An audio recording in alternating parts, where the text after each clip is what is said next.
அன்பு நண்பர்களே, வளமான வணக்கங்கள். மதிய நேரம், பசி, நிகழ்ச்சியை சீக்கிரம் முடிக்க வேண்டிய ஒரு சூழல், இதையெல்லாம் தாண்டி சிறப்புரையை இறுதியில் அழைத்திருப்பதற்கான காரணம், புன்னகை நிகழ்ச்சி இணையத்தில் ஒளிபரப்பாகிறது. எனவே இந்த பேச்சு இன்னும் ஆயிரக்கணக்கான தமிழ் நண்பர்களை சென்றடைய வேண்டும் என்பதற்காகத்தான் நேரத்தை குறைத்து கொள்ளாமல் பேச சொல்லியிருக்கிறார்கள். ஆயினும் நான் ஒரு அரை மணி நேரத்திற்கு முன்பாக என்னுடைய பேச்சை முடித்துக் கொள்வேன். நண்பர்களே, இங்கு உரிமை மேளத்தோடு அழைத்து வந்தார்கள். தேவலோகத்தில் சிவபெருமான் முன்னிலையில் வாசிக்கப்படும் துந்திபி என்கின்ற இசைக்கருவிதான் உரிமை என்று குறிப்பிருக்கிறது.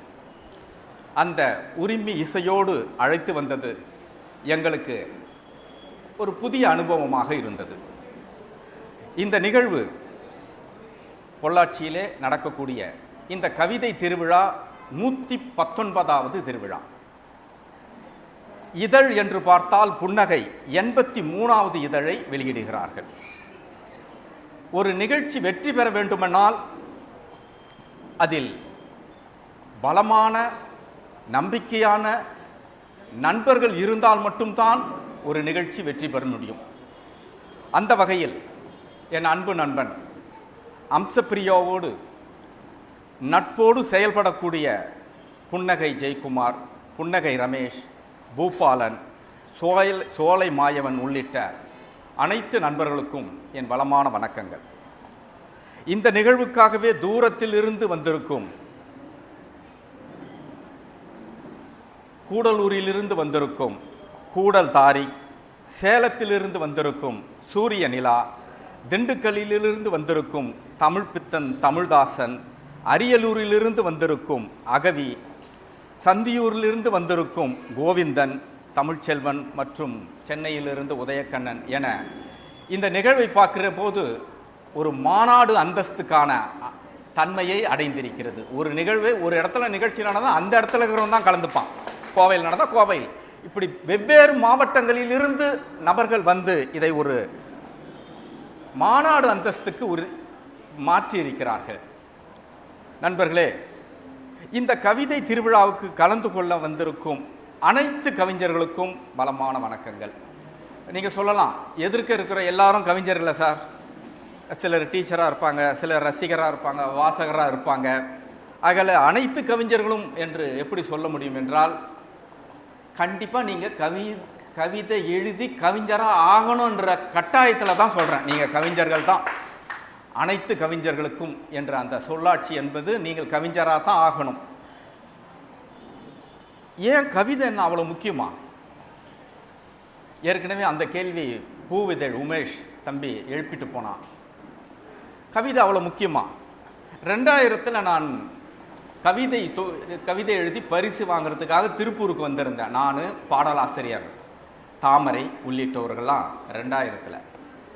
அப்போது கந்தர்வன் விழாவை முடிச்சுட்டு நாங்கள் வெளியே வர்றப்போ கந்தர்வன் என் தோளில் கை போட்டுக்கிட்டு கவிஞர் கந்தர்வன் சொன்னார், சூர்யா, ஒரு மனுஷன் சாவறதுக்குள்ள ஒரு முறையாவது ஒரு கவிதையாவது எழுதிடணும் என்று சொன்னார்.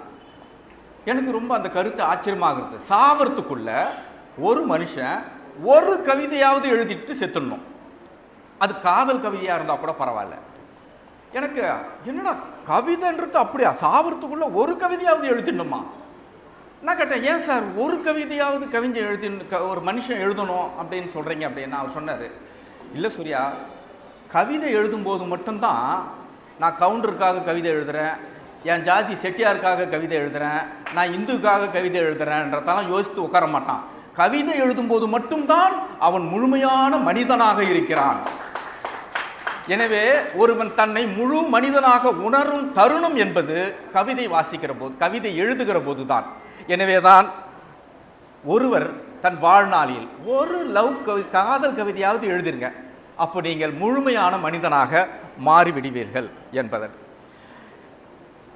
90களிலிருந்து நண்பன் அம்சப்பிரியாவை எனக்கு தெரியும். 30 ஆண்டுகளுக்கு மேலாக பழக்கம். இன்னைக்கு நான் மாதத்துக்கு 4 கூட்டம் போகிறேன், வெவ்வேறு மாவட்டங்களுக்கு கூட்டத்துக்கு போகிறேன், வெளிநாட்டுக்கு போய் பேசுகிறேன். ஆனாலும் முதல் முறையாக கவிதை குறித்து அமிர்தம் சூர்யா உரையாற்றுகிறார்னு பொள்ளாச்சியில் போஸ்டர் ஒட்டின ஒரே நண்பன் எனக்கு அவன் தான். இன்னமும் எனக்கு பசுமையாக ஞாபகம் இது. அப்போ பிளாக் அண்ட் ஒயிட் போஸ்டர், என் ஃபோட்டோ போட்டு அமிர்தம் சூர்யா உரையாற்றுகிறார்னு போஸ்டர் அடித்தது அம்சப்பிரியா தான். அதுக்கு பிறகு பேனர்லாம் எவன் வைக்கலாம், ஆனால் முதல்ல எவன் செய்கிறான், முதல்ல எந்த காரியத்தை ஆரம்பிக்கிறான்னு இருக்குல்ல, அந்த வகையில் எனக்கு அம்சப்பிரியா மிகவும் பசுமையான நினைவுக்குரியவன். அவர் நினச்சா ஒரு நல்ல ஆசிரியர், அவர் நினச்சா ஒரு 20 மாணவர்களுக்கு டியூஷன் எடுத்து சம்பாதிச்சுக்கிட்டு வாழ்க்கையை இன்னும் கொஞ்சம் ஜாலியாக ஓட்டிக்கிட்டு இருக்கலாம். ஆனால் ஏன் கவிஞனாகவே அவன் இருக்கான், கவிதையோடவே ஏன் வாழறான் அப்படின்னா, இந்த சமூகத்துக்கு கவிதை அவ்வளவு அவசியம். ஒரு பணக்காரனை விட, ஒரு ஞானியை விட, ஒரு தத்துவவாதியை விட, ஒரு அரசியல்வாதியை விட இந்த சமூகத்துக்கு கவிஞன் தான் முக்கியம். ஏனென்றால் கவிதையில் தான் ஒரு சமூகத்தினுடைய கலாச்சாரம் பண்பாடு கடத்தப்படுகிறது. கவிதையில் தான் ஒரு இனத்தினுடைய கருணை வன்பம் நகர்த்தப்படுகிறது. தமிழ் குடியினுடைய தொன்பம் மீட்டுருவாக்கம் படுகிறது. எனவே சமூகத்துக்கு ஒரு கவிஞன்தான் தேவை, மிக முக்கியம். ஒரு சமூகம் நிலைக்க வேண்டும் என்றால் அறம் அவசியம். அறத்தை யார் பாதுகாக்கிறார்கள் என்றால் கவிஞர்கள் தான் பாதுகாக்கிறார்கள். எனவே தான் இந்த சமூகத்துக்கு கவிஞன் தான் முக்கியமானவன். சார், எங்கே போனாலும் நீங்கள் அறம் அறம்னு பேசிக்கிட்டே இருக்கிறீங்க, ஜெயமோகன் ஆள் தானா நீங்கள், அதனால தான் அறம் அறம்னு அதிகமாக பேசுகிறீங்களா அப்படின்னு ஒரு நண்பன் கேட்டான். ஒரு நண்பர் கேட்டார், என்னடா இது அறம்ன்ற சொல் கேட்டாலே ஜெயமோகனா? அப்படி இல்லை, அறம் தான் எல்லாத்துக்கும். நீ ஒருத்தன் எழுத ஆரம்பிக்கிறன்னா உங்களுக்கு பேசிக் குவாலிட்டியே அறம் தான். அறத்தை ரொம்ப சிம்பிளாக சொல்லுங்களேன், எனக்கு பெரிய வியாக்கானம்லாம் தேவையில்லை. அறம் ரொம்ப சிம்பிளுங்க. எனக்கு சாக்லேட், கேட்பரிஸ் சாக்லேட் எனக்கு பிடிக்காது, அந்த கசப்பு எனக்கு பிடிக்காது அந்த சாக்லேட். ஆனால் கேட்பரிஸ் சாக்லேட் விளம்பரத்தை பார்த்ததுலேருந்து நான் எல்லாருக்கும் எங்கே போனாலும் கேட்பரிஸ் சாக்லேட் தான் கொடுக்குறேன், வாங்கி கொடுக்குறேன். அதுக்கு முக்கியமான காரணம் தொலைக்காட்சியில் வரக்கூடிய அந்த விளம்பரம் தான். ஒரு அரசியல்வாதி இருப்பான், பக்கத்தில் அவனுடைய பிஏ இருப்பான். பேச ஆரம்பிக்கும் போது பாக்கெட்லேருந்து, அந்த பிஏ பாக்கெட்லேருந்து ஃபோனை எடுத்து, உன் பொண்ணு நம்பர் சொல்லு அப்படின்வான். அவர் நம்பர் சொல்லுவார். சொன்னவொடனே அது பாஸ்ன்னு வரும், 10th + 2 ஏதோ பாஸ்ன்னு வரும். எனக்கு தெரியும்யா உன் பொண்ணு பாஸ் ஆகிடுவா அப்படின்னு சொல்லிட்டு பாக்கெட்டில் செல்லை வச்சுட்டு ஒரு கேட்பரிஸ் சாக்லேட்டை எடுத்து கொடுப்பான். இது வரைக்கும் விளம்பரங்க, இது அறம் இல்லை இதில். ஆனால் கேட்பரிஸ் சாக்லேட்டை வைக்கிறப்போ கீழே ஒரு வரி குரல் வரும், எப்போவாவது அடுத்தவங்க சந்தோஷத்தில் பங்கெடுங்க, நல்லதை பாராட்டு, ஸ்வீட் எடு கொண்டாடு. நல்லதை பாராட்டு, அடுத்தவர்கள் சந்தோஷத்தில் பங்கெடு, இதுதான் எத்திக்ஸ், இதுதான் அறம். ஒரு சாக்லேட் கம்பெனிக்காரனுக்கு தெரியுது அறம்னா என்னன்னு, ஏன் இலக்கியவாதிக்கு தெரிய மாட்டுது? எவனாவது பாராட்டுறான்னா ரொம்ப இறுக்கமா இருப்பானுங்க, அப்படியே மகுடம் குறைஞ்சிட்றா மாதிரி, அவன் ஒளிவட்டம் கிழிஞ்சிட்றா மாதிரி, சிம்மாசனம் புடுங்கப்படுறா மாதிரி. ஒரு கவிஞனும் சந்தோஷமா பாராட்ட மாட்டானுங்க. எனவே உண்மையான அறம் என்பது அடுத்தவர்கள் சந்தோஷத்தில் பங்கெடுப்பது, நல்லதை பாராட்டுவது. இதுதான் அந்த கேட்பரிஸ் சாக்லேட்டிலிருந்து நாம், அந்த விளம்பரத்திலிருந்து நாம் கற்றுக்கொள்ளக்கூடிய அறமாக இருக்கிறது. சரி, இந்த கவிதை எழுதுனா இந்த கவிதை என்ன செய்யும் நண்பர்களே? குறிப்பாக பெண்கள் கவிதை எழுதினால் இந்த கவிதை என்ன வகையில் உதவி செய்யும்? நிறைய இடங்களில் சொல்லுவாங்க, சூர்யா எப்போ பார்த்தாலும் இந்த பெண்களுக்கு தான் சப்போர்ட் பண்ணுவான், பெண்களை கவிதை எழுதணுவான், பெண்களுடைய நூலுக்கு முன்னுரை எழுதி கொடுப்பான், பெண்களை கொண்டாடுவான். அது பாட்டில் இருந்துகிட்டு தான் இருக்கும், அது ஒன்றும் பண்ண முடியாது. இருக்கிறத தானே சொல்கிறாங்க, அது ஒன்றும் சொல்ல முடியாது. ஏன் அது குறிப்பிட்டு பெண்கள் கவிதை, பெண்கள் சொல்லிக்கிட்டே இருக்கிறோம்னா கவிதை என்ன செய்யும் அப்படின்றதுக்கு ஒரு உதாரணம் தான் அது. அமெரிக்காவில் ஒரு பெண்மணிங்க, ஆன் செக்ஸ்டன் அப்படின்னு ஒரு பெண்மணி 2 முறை தற்கொலைக்கு ட்ரை பண்ணுறாங்க. கொஞ்சம் கொஞ்சம் கவிதை எழுதுவாங்க. ஒரு கட்டத்தில் அவங்களுக்கு மனநலம் பாதிக்கப்பட்டதாக கருதி மனநல மருத்துவமனைக்கு கொண்டு வராங்க. அப்படி கொண்டு வரும்போது மனநல மருத்துவமனை அந்த மருத்துவர்கள் ஒரு முடிவுக்கு பண்ணுறாங்க, இந்த முறை மருத்துவ மாத்திரைலாம் கொடுக்கவே கூடாது, வேறு மாதிரி இதை கையாளலாம் அப்படின்னு. ஒரு அறை, இதே மாதிரி ஜன்னல்கள் நிறைந்த அறை. ஜன்னலை திறந்த உடனே எதிர்க்க பீச், கடற்கரை தெரியும், காற்று நல்லா, கதவற்ற ஜன்னல், அறை முழுக்க ரோஜா பூக்கள், ஒரு டேபிள், பேப்பர், பேனா, ஒரு ஜாடி தண்ணி, அவ்வளோதான், வேறு எதுவுமே இல்லை. அந்த அம்மாவை அங்கே ஹேண்ட் செக்ஷனை அந்த அறையில் வச்சிடுறாங்க. அவங்க வராங்க, கிறுக்குறாங்க, பேப்பரை கிழிச்சு போடுறாங்க, திருப்பி எழுதுகிறாங்க, ஒன்று எடுத்து வைக்கிறாங்க, திருப்பி கிழிக்கிறாங்க, போடுறாங்க. ஒரு கட்டத்தில் கொஞ்சம் கொஞ்சமாக அவங்க தொடர்ந்து மணிக்கணக்கில் எழுத ஆரம்பித்து விடுகிறார். அந்த அறையிலேயே திறந்து பார்க்கறது, பீச்சை பார்க்கறது, அந்த ரோஜா கூட்டங்களை பார்ப்பது, தண்ணீர் குடிக்க வேண்டியது, எழுத வேண்டியது என்று அவர் முழுக்க அந்த அறையிலே கவிதையாகவே எழுதி தள்ளிவிடுகிறார். ஒரு கட்டத்தில் அவர் மனநலத்தில் இருந்து, மனநல பிசகில் இருந்து வெளியேறி சராசரி பெண்ணாக மாறிவிடுகிறார். அப்பொழுதுதான் அமெரிக்க மருத்துவத்துறை அறிவிக்கிறது, கவிதை என்பது ஒரு மனநல சிகிச்சையாகவும் மாறும் என்று அறிவிக்கிறார்கள். அவர் ஹாஸ்பிட்டலில் இருந்தபோது எழுதின எல்லாவற்றையும் பின்னாடி தொகுத்து புத்தகமாக போடுகிறார். அந்த கவிதைகளை எல்லாம் தேவதாஸ் மொழிபெயர்த்திருக்கிறார். நண்பர்களே, ஹாஸ்பிட்டலில் இருக்கிறப்ப அந்த அம்மா எழுதின கவிதை, கோதுமை வயல் அன்பா இல்லாததால், கோதுமை வயல் அன்பா இல்லாததால், அதாவது பிஞ்சா இருக்குது, முத்தலை கோதுமை வயல் அன்பா இல்லாததால் கிழவன் சொல்லக்கூடிய பொய்களைப் போல இந்த காக்கைகள் கண்டு பறந்து செல்கிறது. கோதுமை நல்லா இல்லை, முத்தி இல்லை, அது காக்கா பார்க்குது, சாப்பிட்றதுக்கு தகுந்ததா இல்லை, எனவே போயிடுது. எப்படி போயிடுது? ஒரு கிழவன் கதை சொன்னானா அவன் கதையில் இருக்கிற பொய் எப்படி பறந்து போகுமோ அப்படி இந்த காகங்கள் பறந்து போகிறது என்று எழுதுகிறார். யாரு? Hand section. நண்பர்களே, கவிதை என்பது உங்களை மனநலத்தில், மன அழுத்தத்திலிருந்து, மன பதற்றத்திலிருந்து நிச்சயம் காப்பாற்றும். எனவே தான் கவிதை என்பது ஒரு சிகிச்சையாக, ஒரு தற்காப்பு கருவியாக பயன்படுகிறது என்பதற்காகத்தான் நிறைய பேரை கவிதை எழுதுங்கன்னு சொல்கிறதுக்கான காரணமாக இந்த கவிதை எங்கே போனாலும் சொல்கிறதுக்கான விஷயமாக இருக்குது. நண்பர்களே, இப்போ இந்த 4 பேர் விருது வாங்குகிறாங்க. எல்லாமே என்னுடைய நண்பர்கள். விழா நடத்துகிறவன் நண்பன், வாங்குறவன் நண்பன், வந்தவன் போகிறவன் எல்லாமே நண்பர்களாகத்தாங்க இருக்காங்க. அதனால் நான் போஸ்ட் ஒன்று போட்டேன், என் நண்பர் விழா நடத்த நண்பர்கள் பரிசு பெறுகிறார்கள், சிவனே நானும் அங்கு பேச போகிறேன், என்னே உன் கருணைன்னு போட்டேன். கீழே ஒருத்தன் சேட்டில் போடுறான், நீங்களே கொடுத்து நீங்களே வாங்குறதுக்கு எதுக்கடா பரிசுன்னு. ஏட்டா எல்லாமே நண்பனாகிறான், அதுக்கு என்ன பண்ணுறது? 30 வருஷமாகறாங்க இலக்கியத்தில், எத்தனை இலக்கியவாதியை பார்த்துருப்போம். எல்லாமே நண்பனாக இருக்கிறப்போ நீங்கள் எந்த நடுவராக வச்சா கூட நான் இருப்பேன். SRM காலேஜில் 1 லட்சம் விருது கொடுக்கறதுக்கு நடுவராக நான் தான் போயிருந்தேன். அங்கே போய் பார்க்குறேன், புத்தகத்தெல்லாம் பார்த்தா என் நண்பன் புக்காக இருக்குது. பார்க்குறேன், மௌன யாத்திரிக்காவா, இவனுக்கு 1 லட்சம் கொடு.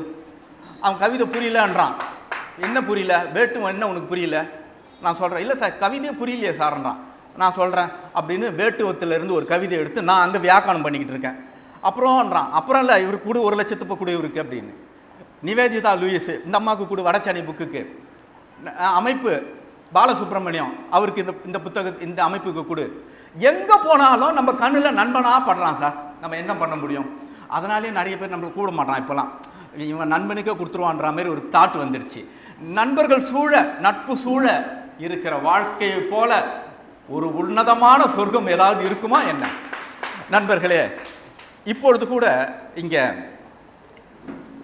இந்த விழாவுக்கு சிற்றிதழ்கள் கொடுக்கறதுக்கு கொஞ்சம் ஸ்பான்சர் கிடச்சா நல்லாயிருக்கும் அப்படின்னு நண்பன் அம்சப்பிரியா சொன்னப்பில்ல, உடனே முகநூலில் இருக்கக்கூடிய நடிகை, திரைக்கலைஞர் ரேகா நாயர்கிட்ட சொல்லி அவங்க 10,000 ரூபாய் இந்த நிகழ்ச்சிக்காக கொடுத்தாங்க. இன்றைக்கி கிளம்பி வர்றப்போ ராமசே சுப்பையா அறக்கட்டளையை நடத்தக்கூடிய தேவ சுப்பையா, என்னுடைய நண்பன், என் தம்பி, அவங்ககிட்ட நான் சொல்லிட்டு அங்கே போகிறேன்டா, பொள்ளாச்சியில் போகிறேன்டா, ஏதாவது சொல்லணுமா சொல்கிறான், உன் தரப்பில் சொல்கிறேன். ஏன்னா நான் அந்த ராமசே சுப்பையா அறக்கட்டளையும் நான் தான் இன்சார்ஜி.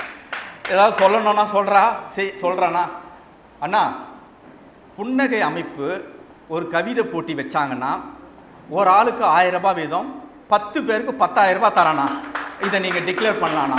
அவங்க எப்போ போட்டி வச்சாலும் சரி, எத்தனை வருஷம் வச்சாலும் சரி, வருடந்தோறும் ஒரு கவிதை போட்டிக்கு 10,000 ரூபாய் ராமசே சுப்பையா சார்பாக நான் தரேன். இவ்வளோ தான். இந்த நட்பு என்ன சாதிக்கணும்? நட்பு இவ்வளோ தான் சாதிக்கும். நண்பர்களே, இன்னொரு விஷயம், இந்த அரங்கத்திற்கு நாம் வந்திருக்கிறதுக்கான முக்கியமான காரணம், விருது பெற்ற கவிஞர்களை பாராட்டுவது, சக படைப்பாளிகளை கொண்டாடுவது, அவர்களுடைய கவிதையை கொஞ்சம் சிலாகிப்பது. கவிதைனா என்ன, கவிதை சமூகத்துக்கு ஏன் அவசியம், கவிதை எதை சாதிக்கும், இந்த கேட்டகரி முடிச்சா சரி. இப்போது விருது பெற்ற இந்த 4 கவிஞர்களுடைய ஒரு கவிதைகள் குறித்து உங்களோடு என்னுடைய அனுபவத்தை பகிர்ந்து கொள்ள இருக்கிறேன். நண்பர்களே, பூவிதழ் உமேஷ் முன்னாடி வந்திருக்கான். இந்த மேடையில் சொல்லுவேங்க, பெரிய பெரிய ஜாம்பவான்கள் கவிதையில் பெரிய பெரிய ஜாம்பவான்கள்லாம் இருக்கான். பழம் சாப்பிட்டு கொட்டை போட்டதுன்னு வாங்கலாம். அந்த மாதிரி சீனியர் போயிட்டலாங்கிறான். அட் ப்ரெசண்ட் இப்போ உலகளாவிய கவிதைகளில் என்ன போக்கு நடக்குது, என்ன பேட்டர்ன் இருக்கு, என்ன மொழிதல் இருக்கு, யார் உலகத்தில் அதிகமாக கவிதையால் கவனிக்கப்படுறான்னு கேட்டால் அவனுக்கு தெரியும். அவன் ஒருத்தனுக்கு தெரியும். ஏனென்றால் உலக அளவில் ஆங்கில கவிதைகள், ஆங்கில இதழ்களில் எல்லாம் அவன் பங்கேற்பாளராக இருக்கிறான். சும்மா பேச்சுக்கு சொல்ல, உண்மையிலே அயலக கவிதைகளில் எல்லாம் தொடர்புடையவனாக அவன் இருக்கிறான். பூவிதழ் உமேஷ் எழுதிய துறிஞ்சி என்ற நூலிலிருந்து ஒரே ஒரு கவிதை. இப்போது இந்த 4 பேருக்கு ஏண்டா கொடுத்தீங்க? ஒரு 40 புக்கு வந்திருக்குல்ல, ஒரு புக்கு ஒவ்வொருக்கு 40 வந்திருக்குன்னு வச்சுங்க. ஒரு 60 வை 40 வை 40 வச்சுங்க. 40 புக்கில் 4 ஏண்டா செலக்ட் பண்ணீங்க அப்படின்னா அதுக்கு ஒரு காரணம் இருக்குல்ல. அதுக்கான கவிதையாகத்தான் இதை சொல்கிறேன். நண்பர்களே, தலைப்பு பாருங்க, அமைதியின் மீது சாய்ந்து கொள்ளுதல். ஒரு கவிதைக்கு தலைப்பு அவர் வைக்கிறாரு, சுவர்ல சாயில அமைதி இருக்குல்ல, அமைதியின் மீது சாய்ந்து கொள்ளுதல். அமைதி, சந்தோஷம், துக்கம், பயம், இதெல்லாம் உணர்வுகள். கடவுள் மாதிரி ரூபமா தெரியாது, உணரத்தான் முடியும். அப்படி அடையாளப்படுத்த முடியும், அதனுடைய செயல்களை அடையாளப்படுத்த முடியும். அப்படியான ஒரு அரூபம் அமைதி என்பது. அந்த அமைதியின் மீது எப்படா சாஞ்சிக்க முடியும்? அமைதியின் மீது அப்ஸ்ட்ராக்ட், அந்த அமைதியின் மீது, அந்த உணர்வின் மீது எப்படி சாய்ந்து கொள்வது? சரி, கவிதைக்கு போனால் அது ஒரு அம்மா கவிதை. அதில் 2 விஷயம் அந்த கவிதையில் வருது. ஒன்று, ஈசலை பிடிச்சு எப்படி சாப்பிட்றதுன்றத டாக்குமெண்டேஷன் பண்ணுறாரு அந்த கவிதையில். அம்மா எப்படி ஈசலை பிடிப்பா, அந்த ஈசலெல்லாம் பிடிக்கிறதுக்கான உபகரணங்கள் என்ன, அதை எப்படி வறுப்பா, அதை எப்படி சாப்பிடுவா அப்படின்னும், அதனூடாக குடும்பத்தில் நிலவுகின்ற வறுமையையும் கோடிட்டு ஈசல் பிடிப்பதற்கான ஒரு டாக்குமெண்டேஷன் ஆவணத்தை அந்த கவிதையில் அவர் நிகழ்த்துகிறார். அடுத்தது, அதனுடைய அம்மாவுக்கு கணக்கு பிரமாதமாக தெரியும் என்று அதே கவிதையில் கணக்கு பற்றி, அம்மாவின் கணக்கு பற்றி அந்த கவிதை பேசிக்கொண்டே வருகிறது. விடையில்லாத கணக்குக்கு கூட அம்மா அழகாக சிரித்து சரியான விடைக்கு அருகே சென்று விடுவாள். விடைக்கு அந்த அந்த கணக்குக்கு விட தெரியலன்னா அவள் சிரிக்கிற சிரிப்பு இருக்குல்ல, அது சரியான ஆன்சருக்கு பக்கத்தில் போய் நின்றுடுமா அந்த சிரிப்பு, அம்மாவின் சிரிப்பு. இன்னொன்று, தின்பண்டங்களை கூட மீதி இல்லாமல் வகுத்து தருவாள். இதெல்லாம் மேக்ஸ், அம்மாவனுடைய மேக்ஸ் சம்பந்தமான வாழ்வியல். இப்படி அம்மாவனுடைய கணக்கை பற்றியெல்லாம், அம்மாவனுடைய கணக்கு அறிவை பற்றி சிலாகித்து கொண்டு, ஈசலை பற்றியெல்லாம் சிலாகித்து கொண்டு 2த்தையும் ஒரு இடத்துல மெர்ஜ் பண்ணுறாரு. பண்ணிவிட்டு அவர் சொல்கிறாரு, அம்மா கணக்கில் சூப்பர் தான், அம்மா கணக்கில் தப்பே பண்ணதில்லை, ஆனால் அம்மா ஒரே ஒரு முறை தான் தப்பாக கணக்கு போட்டா அப்படின்னு இப்போ வருது கடைசியாக. எங்கடா தப்பு கணக்கு தப்பு அம்மா கணக்கை தப்பாக போட்டாங்கன்னா, அமைதியின் மீது சாய்ந்து கொள்ளலாம் என்று நம்பி அப்பாவின் மீது சாய்ந்த போதுதான் அம்மா முதல் முறையாக கணக்கு தப்பு பண்ணிட்டா. எல்லாத்திலையும் கில்லாடி. இந்த ஆள் அமைதி, இந்த ஆள் மேலே சாஞ்சிட்டா அமைதி மேலே சாஞ்சா மாதிரி, இப்போ தலைப்பு வந்துருச்சா, அமைதி மேலே சாஞ்சா மாதிரி இருக்கும் என்று அம்மா நினைத்தாள் பார். அதுதான் அவள் வாழ்நாளில் முதல் முறையாக கணக்கில் தப்பு பண்ண ஒரு ஏரியா என்று சொல்கிறார். அதோடு முடிஞ்சால் பரவாயில்ல. கடைசி அந்த இப்போ கணக்கு சொல்லியாச்சு, ஈசலை முடிக்கணும் இல்லை. மற்றபடி ஈசல் தின்ற வாய்களை நினைத்து நதிகள் ஏங்கிய கதைகளை பிறகு பார்க்கலாம் என்று அவர் கவிதையை முடிக்கிறார். ஆக ஈசல் என்பது உணவாகவும், இன்னொரு இடத்தில் ஈசல் என்பது வதந்தியாகவும் புரளியாகவும் இந்த கவிதையில் மாறி மாறி காட்டி அமைதியின் மீது சாய்ந்து கொள்ளுதல் என்கின்ற தலைப்பே போதும் இந்த ஒரு கவிதை இந்த விருதுக்கான மிகச்சிறந்த நூல் என்பதை பறைசாற்றுவதற்கு. அடுத்ததாக காளிதாஸ், மா காளிதாஸ். 98லேருந்து பழக்கங்க காளிதாஸ் எனக்கு. அப்போத்திலிருந்து அவன் அப்படியே தான் இருக்கான், நானும் அப்படியே தான் இருக்கேன். அவனுக்கும் கவிதை தான், எனக்கும் கவிதை தான். நண்பன் காளிதாஸ் மையின் ஒரு தொகுப்பு போட்டு சென்னையில் வெளியிட்டார். அங்கே நான் அவருடைய நூல் குறித்து பேசினேன். இந்த முறை சவுடு தொகுப்பில் இருந்து ஒவ்வொரு முறையும் காளிதாஸ் கிட்ட ஒரு ஸ்பெஷாலிட்டி என்னென்னா, 4 தொகுப்பு வருதுன்னு வச்சுங்க, 4ம் ஒன்று மாதிரி இருக்காது. ஒன்று ரொம்ப லேசான கவிதை தொகுப்பாக வரும், இன்னொன்று படிமங்களான தொகுப்பாக வரும், இன்னொன்று டக்குன்னு புரிஞ்சிக்க முடியாத இறுக்கமான கவிதை தொகுப்பாக மாற்றுவார். இப்படி கவிதையில் ஒவ்வொரு முறையும் ஒரு பேட்டர்னை ரெடி பண்ணுவார் காளிதாஸ். இந்த முறை ஒரு கவிதை தொகுப்பில் சவுடு. அதில் ஒரு அம்மாங்க, எனக்கு இந்த பஃப் வச்ச கைனா ரொம்ப பிடிக்கும். இந்த கவிதையில் ஒரு அம்மா காட்டன் புடவை கட்டிக்கிட்டு பஃப்பு கையோட வந்து தன்னை அறிமுகப்படுத்திக்கிறாங்க. அவங்கக்கிட்ட இருக்கக்கூடிய ஆதார் அட்டையில் அந்த முகம் செட் ஆகலை. எந்த ஆதார் அட்டையில் யார் முகம் செட் ஆகுது? அந்த அம்மாவனுடைய முகம் அதில் செட் ஆகலை. ஆதார் அட்டையில் அவன் முகம் செட் ஆகலை. டிரைவிங் லைசன்ஸு, வருமான வரி கார்டு, எதுலேயும் அவங்க முகம் ஒத்து போகலை. அவங்களுடைய எண் பொருந்தி போகலை. ஏன் பொருந்தி போகலை அப்படின்னு அவர் சொல்கிறாரு. அவங்க நீங்கள் நினைக்கிற மாதிரி சாதாரண ஆள் இல்லை. கழுத்தில் கபால மாலைகளை போட்டுக்கொண்டு, முடிகளை விரித்து கொண்டு, விடைத்த புருவத்தோடு, விடைத்த மூக்கோடு, நாக்கை தொங்க விட்டு இருக்கக்கூடிய காளி தன்னுடைய அடையாளங்களை எல்லாம் துறந்து விட்டு காட்டன் புடையில் பஃப்பு கையோடு வரா. அப்போ பொருந்தவே இல்லை. எந்த ஆதார் அட்டையிலையும் பொருந்தலை, எந்த கார்டுலையும் எந்த நம்பர்லையும் பொருளை. ஏன்னா அவங்களுடைய ஒரிஜினல் அது இல்லை. அடையாளங்களை தொலைத்து விட்டு காளி வருகிற போது எதுவும் அந்த அவங்களோட மேட்ச் ஆகலை. அவங்க கையில் இருக்கிற பையை வாங்கி, என்னடா எதுலேயும் மேட்ச் ஆகலைன்னு அவங்க கிட்ட இருக்கிற பையை வாங்கி கீழே கொட்டுறாங்க. அப்படி கீழே கொட்டும்போது பார்த்தா ஒரு பெண்ணுக்கான அடையாளம் இருக்கணும்ல. என்னென்ன இருக்கும்? மேக்கப் கிட்ஸ் இல்லை, மேக்கப் பொருள், மேக்கப் சாதனங்கள் அந்த பையில் எதுவுமே இல்லை. சரி, அது வேணாம், எமர்ஜென்சிக்கு தான் உதவணும் நாப்கின், அதுவும் இல்லை. ரெண்டாவது முகநூலில், வாட்ஸ்அப்பில் அவங்க பாஸ்வேர்டை மறந்துட்டு திணறாங்க. இதை எல்லாத்தையும் ஒருத்தன் பார்த்துக்கிட்டே இருக்கிறான். அவங்களுடைய வாட்ஸ்அப்பில் எல்லாம் ஒருத்தன் நோட் பண்ணிக்கிட்டே இருக்கிறான், பார்த்துக்கிட்டே இருக்கிறான். வாட்ஸ்அப் பச்சை லைட் எரியுதா, அவங்களுடைய நம்பர் என்ன, அவங்களுக்கு அந்த நம்பர் தெரியல. இப்படியான ஒரு தோற்றத்தை அவங்க கொண்டு வராங்க. இப்போது ஏன் வந்து நாப்கின் இல்லை, எமர்ஜென்சிக்கான நாப்கின் அந்த பையில் ஏன் இல்லைன்னா, அவ காளி இந்த பிரபஞ்சத்தையே படைத்தவள், அவளுக்கு எப்பறம் மாத விளக்கு வரும்? நாப்கின் அவசியமே இல்லையே. ஒரு காளிக்கு நாப்கின் அவசியமே இல்லை. அவன் இருக்கிற அலங்காரத்தெல்லாம் ஒரிஜினல் அடையாளத்தையே திறந்தவளுக்கு மேக்கப் எதுக்கு? தேவையில்லையே. எனவே தான் அந்த பையில் மேக்கப் இல்லை, நாப்கின் இல்லை என்று அவர் சொல்கிறார். நண்பர்களே, கடைசியில் ஒரு குழப்பமாய்ப்போகுது விசாரித்தவனுக்கு.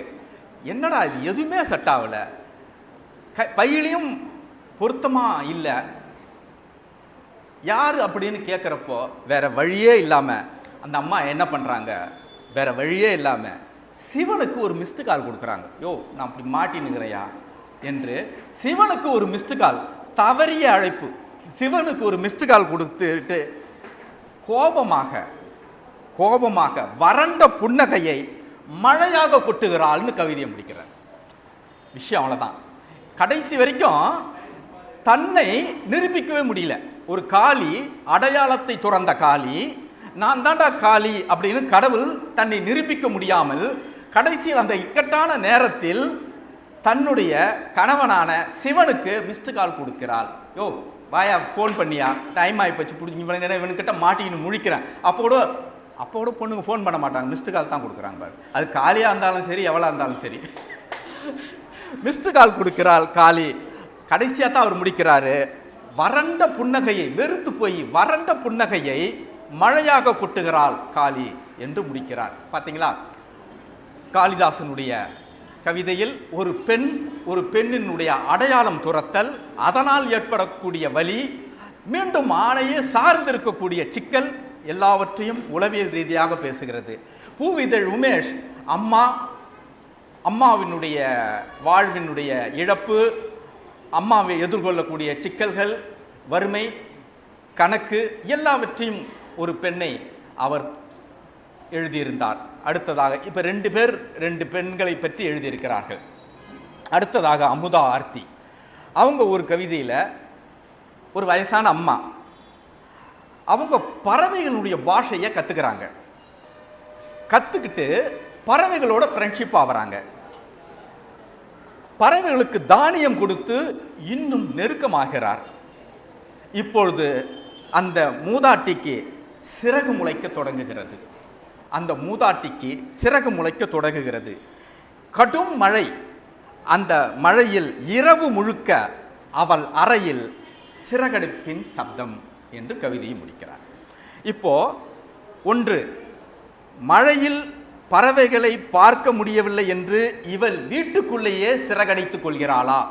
ஒரு கோணம். மழையில் பறவையே பார்க்க முடியலையே, பறவை தான், அவங்க தனிமையில் இருக்காங்க, அவங்களுக்கு ஒரே துணை பறவைகள் தான், பறவையே பார்க்க முடியலன்னு அறைக்குள்ளேயே சிறகடித்து கொண்டு அந்த பெண்மணி இருக்கிறாளா, அந்த மூதாட்டி? அல்லது பறவையாக மாறியதால் எல்லா பறவையும் அந்த அறைக்குள் வந்து விட்டதா? அது ஒரு கோணம். ஏன்னா சிறகடிக்கும் சப்தம் கேட்கிறது என்றால் பாட்டிக்கு சிறகு முளைச்சதுன்னு சொல்றாங்க. சிறகடிக்கிற சப்தம் என்றால் மழையின் பொருட்டு எல்லா பறவையும் அந்த அறைக்குள் வந்து விட்டதா என்பதாகவும் நாம் இரண்டாவது கோணத்தில் அந்த கவிதையை பார்க்கலாம். மூன்றாவது, முதியவள் எப்பொழுதும் தனிமையில் இல்லை என்பதை அறிவிக்கிற கவிதையாகும் இதை பார்க்கலாம். இதுவும் அமுதா ஆர்த்தி ஒரு மூதாட்டியை வைத்துக்கொண்டு அவர்களுடைய தனிமை, அவருக்கும் இந்த இயற்கைக்கும் சார்ந்த உறவுகளை எல்லாம் பேசுகிறது. இந்த தனிமைன்னு சொல்லும்போது ஒரே ஒரு சம்பவத்தை உங்களுக்கு நான் சொல்ல விருப்பப்படுறேன். ஒரு கவிதைங்க, ஆனந்த விகடன்ல தனிமை குறித்து. அதை எழுதினூர் பெரிய கவிஞர் மகுடேஸ்வரன். ஆனந்த விகடன்ல மகுடேஸ்வரன் கவிதை தனிமை குறித்து. ஒரு பக்கம் கவிதை, ஒரு பக்கம் ஓவியம். ஓவியம் யாரா வரைஞ்சதுன்னு பார்த்தா ஓவியர் சந்துரு. அவர் ஓவியக் கல்லூரியினுடைய முதல்வர். என்ன அந்த கவிதையில் என்ன வரும் அப்படின்னா, ஒரு மரம், ஒரு பறவை தனிமையில் வானத்தில் தனிமையில் சுற்றிக்கிட்டு இருக்குது. நிறைய விஷயங்களை பற்றி பேசிட்டு ஒரு பறவை வானத்தில் தனிமையில் சுற்றிக்கிட்டே இருக்குது அப்படின்னு வரும். ஒரு ஒற்றை பறவை வானில் தனிமையில் சுற்றி கொண்டிருப்பதாக ஒரு கவிதை. அதுக்கு இவர் போட்டிருப்பார் படம். ஒரே ஒரு பனைமரத்தையாவது போட்டிருக்கணும் தனிமைக்கு. ஒரு தனிமையை குறிக்கக்கூடிய ஒரு பனைமரமும் கிடையாது. சரி, ஒரே ஒரு பறவை வானத்தில் பறக்கிற மாதிரி ஒரு ஓவியம் போட்டிருந்தாலும் சரி, தனிமையில் இருக்குது அப்படின்னு சொல்லலாம். பறவையும் வரையல, இதோ தனிமை.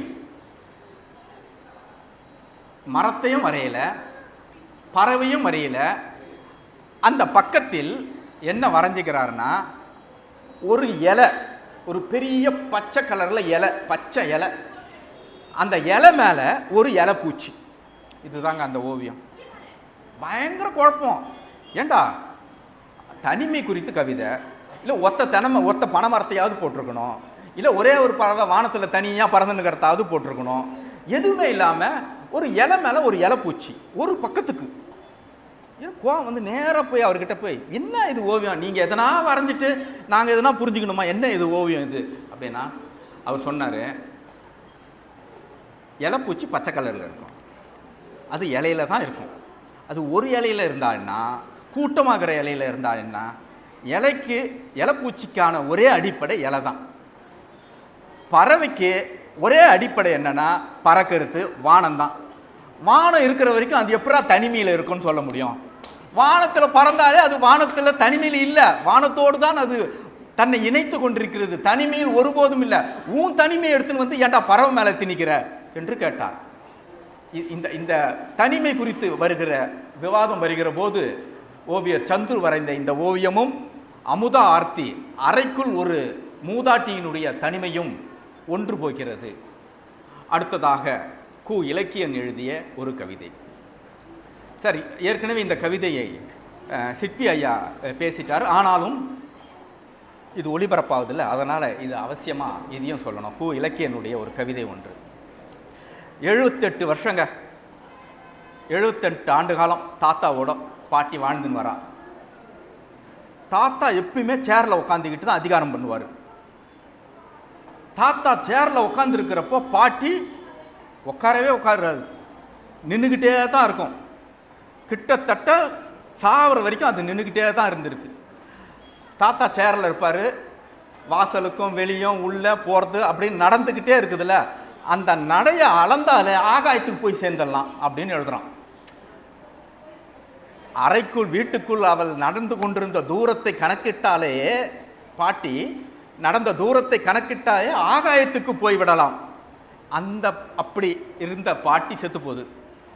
அந்த அந்த அந்த அந்த இனத்தினுடைய சடங்கு பிரகாரம் பாட்டியை தாத்தா உட்காருவாங்க பாரு, அந்த சேரில் முதல் முறையாக உட்கார வைக்கிறாங்க. இது வரைக்கும் தாத்தா உட்காந்து ஆட்சி பண்ணார் பாரு, அந்த சேரில் இப்போ பாட்டியை உட்கார வைக்கிறாங்க.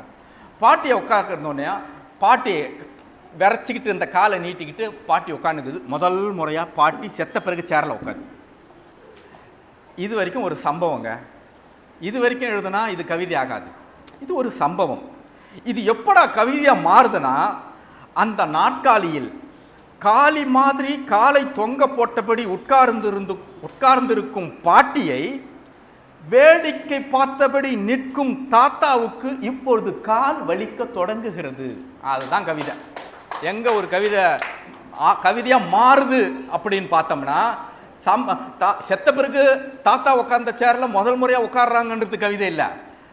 செத்த பிறகு பாட்டி காலை நீட்டுன்னு உட்காந்துன்னுக்கிறா, ஒரு வேடிக்கை பார்த்துன்னுக்கிறாரு பாரு, வேடிக்கை பார்த்துன்னுக்கிற தாத்தாவுக்கு கால் வலிக்குது. ஏம்மா என்னம்மா நீ என் சேரில் உட்காந்துக்கிறியன்ற மாதிரி முதல் முறையாக தாத்தாவுக்கு கால்கள் வலிக்க தொடங்குகிறது என்று ஒரு சம்பவத்தை கவிதையாக மாற்றுகிற இடத்தில் மிக சாதுரமாக இலக்கியன் அந்த காரியத்தை செய்திருக்கிறார். ஆக நண்பர்களே, பூவிதழ் உமேஷின் அம்மாவினுடைய வாழ்வின் தோல்வி, அவளுடைய வாழ்வின் கணிதவியல், காளிதாசனுடைய காளி அடையாளம் எழுந்ததன் வழி, ஆணை சார்ந்திருக்க வேண்டிய துயரம், அமுதா ஆர்த்தியினுடைய பாட்டியினுடைய தனிமை, இலக்கியனுடைய பாட்டியின் கடைசி கால இருக்கை. ஆக 4 ஆண்களும் 4 பெண்களைத்தான் எழுதியிருக்கிறார்கள். 4 பெண்களுடைய வழியைத்தான், பெண்களுடைய வாழ்க்கையைத்தான் எழுதியிருக்கிறார்கள். இப்படியாக வாழ்வியலை பேசியதால் தான் இந்த 4 பேர்களுக்கும் புன்னகை விருது அளிக்கப்படுகிறது. நண்பர்களே, இந்த புன்னகை குறித்து ஒரே ஒரு விஷயத்தை சொல்ல வேண்டும் என்றால், புன்னகை என்பது ரொம்ப அழகான சொல்லாட்சி. இந்த விருது இல்லை, விருதை பற்றி சொல்லணும் இல்லை, இந்த புன்னகைன்றது அழகான சொல்லாட்சி. இந்த புன்னகை என்பதற்கு சமஸ்கிருதத்தில் வரக்கூடிய சொல் மந்தஹாசம். மந்த என்றால் மென்மையான, ஆஷ்யம் என்கின்ற சொல்லிலிருந்து தான் ஆசம், மந்தஹாசம். அப்போ இளநகை, அதுதான் புன்னகை. நம்மளுக்கு சமஸ்கிருதம் வேணாம், சரி தமிழுக்கு வந்துடுவோம். தமிழில் 2 சொல் இருக்கு, முறுவல், மூரல். முறுவல்னா அரிசி வேகாமல் அரைக்குறையாக நறுக்கரிசி பட்டிச்சுன்னு சொல்லுவோம்ல, அந்த மாதிரி அரைக்குறையாக வேகாமங்கிற அரிசி எப்படி இருக்குமோ அப்படி அறிமுகம் இல்லாத ஆளை பார்த்தா நம்ம சிரிப்போம்ல, அதுதான் முறுவல். அறிமுகம் இல்லாத ஆளை பார்த்தா சிரிக்கிற முறுவல். அதற்கு இலக்கியம் என்ன சொல்லுதுன்னா, வேகாத அரிசி மாதிரி, ஒட்டாமல் வேகாத அரிசி மாதிரி இருக்கக்கூடிய முகபாவனை முறுவல். நல்லா வெந்து ஒன்னோடு ஒன்று ஒட்டாமல் அதே நேரத்தில் உண்பதற்கு ஏற்ற மாதிரி ஒரு சாதம் இருக்கு பாரு, அதுதான் பல் தெரிய சிரிக்கக்கூடிய மூரல் என்று சொல்கிறது. நண்பர்களே, திருந்து எயிறு அரும்பிய விருந்தின் மூரல் என்று இலக்கியம் பேசுகிறது. அந்த மூரல் என்பதுதான் சாப்பிட தகுந்த பக்குவமான அந்த உணவு எப்படியோ அப்படியான பல் தெரிய சிரிக்கிறது இருக்கு பாருங்க.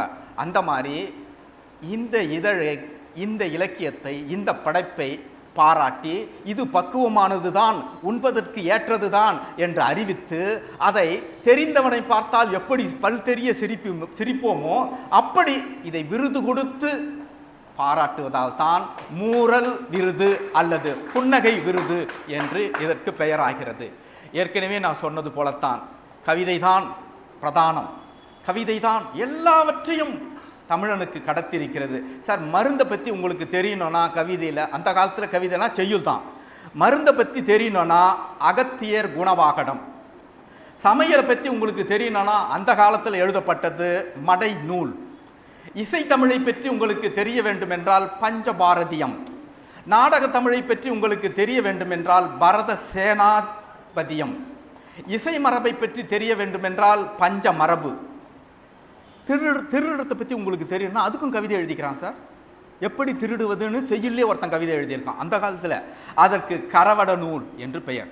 ஆக எல்லாவற்றையும் மணிமேகலை பிரசுரம் மாதிரி நம்ம ஆளு முழுக்க முழுக்க கவிதையில் செய்யுள்ள எல்லாத்தையும் எழுதி வச்சுட்டு போய்க்கிறான். அதனால தான் சொல்கிறேன், கவிதை தான் எல்லாவற்றையும் அடுத்த சந்ததிக்கு கடத்துவது, பொக்கிஷமாக இருப்பது.